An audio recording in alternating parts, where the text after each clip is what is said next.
அவங்க எல்லாம் பைத்தியத்துக்கு வந்துடுறாங்க. என்னைய பண்ணுது? முழுங்க முடியலங்க. வெளியில துப்பு. உன்னை யார் முழுங்க சொன்னது? போட பார்த்தா வந்துருவீங்களே.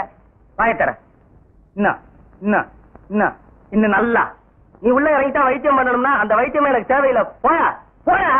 அடுத்தது ஐயா நானு இல்ல பொண்ணு. அம்மா வாம்மா வா வா. உடம்புக்கு என்னம்மா? என்ன அந்த பல்பொடி எடு.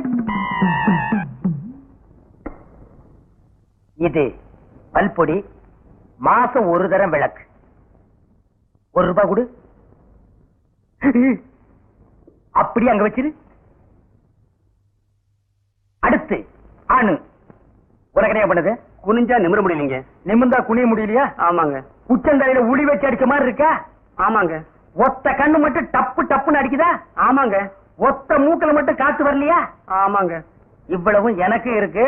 இத ஒண்ணுமே பண்ண முடியாது. நீங்க தாங்க எப்படியாவது குணப்படுத்தணும். கருங்கல்லு வேறு ஒரு 2 கிலோ, கருவாட்டு ரத்தம் 1.5 படி, கொசு மூத்திரம் ஒரு 3/4 படி. இந்த 3ஐயும் கொண்டு வா, உன் வியாதியை சரி பண்றேன். சரிங்க. சரிங்களா? அப்ப சரிங்க.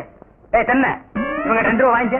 அடுத்து வைத்தியர் ஐயா, நல்ல ஆரோக்கியமா 100 வயசு வரைக்கும் வாழணும். அதுக்கு ஒரு வழி சொல்லுங்க. இது கேள்வி. வெத்தலமாக்கு புகையில போடுற பழக்கம் உண்டா? இல்லீங்க. பீடி சிகரெட்? இல்லீங்க. கஞ்சா அடிப்பியா? இல்லீங்களே. கள்ளு சாராயம்? இல்லீங்களே. காந்தி விஸ்கி? இல்லீங்க. பொம்பளை கம்பளை? வாடையே ஆகாதுங்க. அப்புறம் என்ன மயிருக்குடா நீ 100 வயசு வரைக்கும் இருக்கணும்?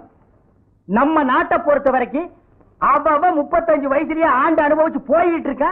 எந்தரா எந்தரா இனிமே நின்ன நானே உன்னை விஷம் வச்சு கொண்டுடுவேன். அடுத்து உனக்கு என்னடா? ஒண்ணுமே இல்லைங்க. உடம்புல 4 எலும்பு தான் இருக்குது. பாத்து போ. நாய் கண்டா விடாது. போங்கயா போய் நாளைக்கு வாங்கயா. தொண்டையெல்லாம் வலிக்குது.